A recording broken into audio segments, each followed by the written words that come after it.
Putting on the screen. That's turn 7 up top there, and we come off 4. Then they slip through the carousel as the other option, but NASCAR isn't doing that this year, which is really cool. And this is a pretty interesting story here. John Hunter, you talked about tire fall off and how difficult it is to get bite here. John Hunter went out and ran a lap I'm sure that he thought was good enough to get in the top 5. He either made a mistake, something went wrong. They've had to go back out now. You can see John Hunter's down in the 10th spot on the pylon to the left. Now he's got to run another lap. Ultimately, that's going to hurt his chances for qualifying up front. Absolutely, and I'm going to use my favorite word here. We could see him trundling along through 5, 4 to 7 there, going really slow, trying to put the least amount of heat in those tires before he starts at the timing line right there to start his lap, and he's going to do the least amount that he can on those tires here, so it'll be line the line, and then he'll chill out and bring it back to us. But yeah, that's one more heat cycle on a very tricky track that you don't want to start that race with that extra lap and that extra time on those tires. Haley Deegan is on track as well. There's Stuart Friesen at 52, snapped that 53 race winless streak earlier this season with that big win at Texas.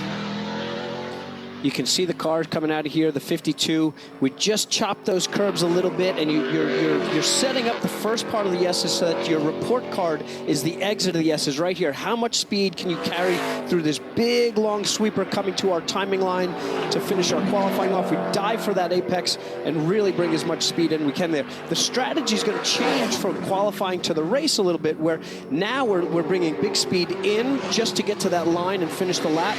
Where in the race, we're going to back that corner up a little bit and get that shot off. It's a good shot of turn 11 there, the last turn on the circuit. And you know what I love about that? The tires on the inside, the paint. As a racer, do you try to just get right on those tires, Andy, and use that paint for grip, or is it better to stay high and into the regular asphalt? The paint seems to have grip. The paint seems to hold a little bit of rubber.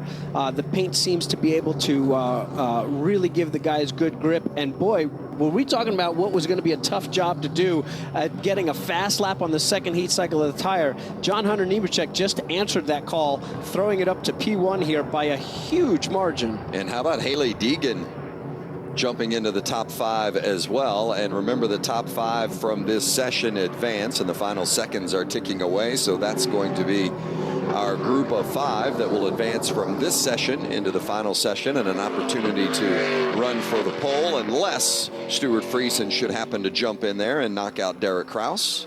He is still on a runner. He's giving it a run. See how he negotiates turn 10. Just crossed the line, and he indeed did get to the 5th spot, using all the track and then some there at turn 10. That's exactly what Andy talked about, Vince.